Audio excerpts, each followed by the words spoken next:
Okay, so for this design, we're going to start off with a primer base. You can use any white that you want, but you just want to have something that's a nice solid opaque color so that your colors will show up as bright as they actually are. So what I usually do is you can use a piece of foil or a paper plate, because if you use a styrofoam plate, the nail polish will eat through it. So for this design, we're going to use a pink. It's a nice hot pink. This one is called Nina Ultra Pro. Not sure where I got this one from, but this is called Punky Pink. I'm going to use, you can get this at Five Below. It's called Funky Fingers. I'm not sure what this color is called, but it's a nice neon blue.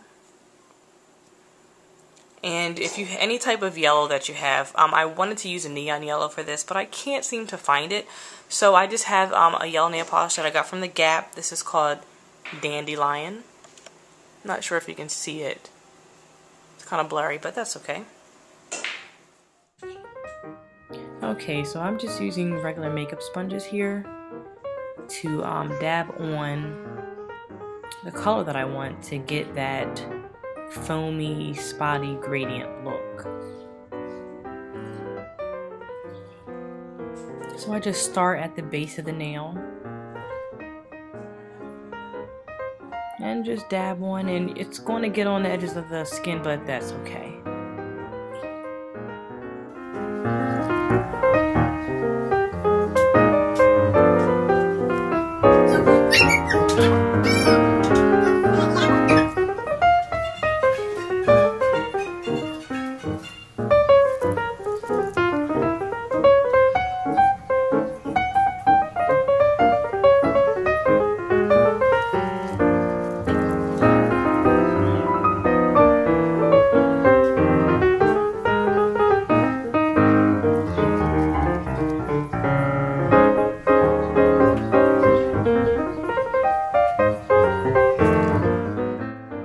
So since we're using 3 colors here, I'm going to dab some of the excess pink onto the top of the nail, so that by the time we get to the top, we'll have our blue that will be adding in there, so it'll create that 5th color, that purple color that we need.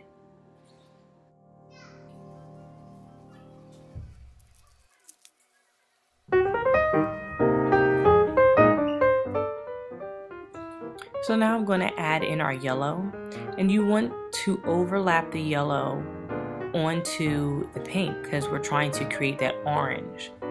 So overlap the yellow onto the pink, but also onto the white, because we want the yellow to stand out by itself, but also we want to create that orange. So don't be afraid to get a little messy. And then also remember to leave some white in the middle so that when we put our blue color in there, we'll have some space for that.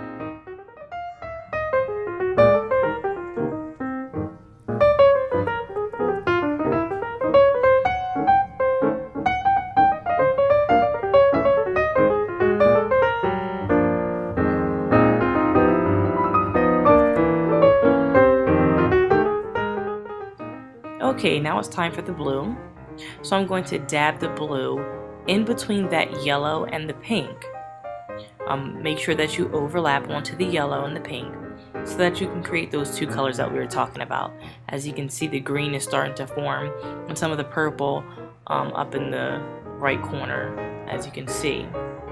So like I said before, don't be afraid to get a little messy and overlap the colors, because we're going to make sure that we clean up everything later and put a nice shiny top coat on.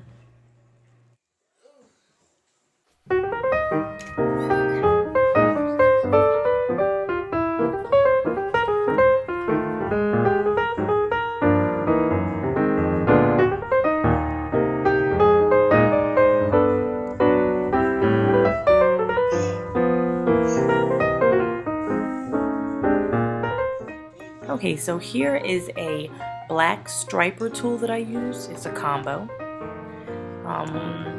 when I pull the top off, we have a pen here that I'll use to create the leopard print. So all you have to do is just squeeze and point and drag and just start painting on our half circles. So a few half circles here, a few dots, a few lines there. Sorry if this video is a little blurry, I'm not sure what's going on, but hopefully you can still see basically the gist of how to do this.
Now just go back over all the places where you went over the edge with a Q-tip and some nail polish remover to clean up before we apply our top coat.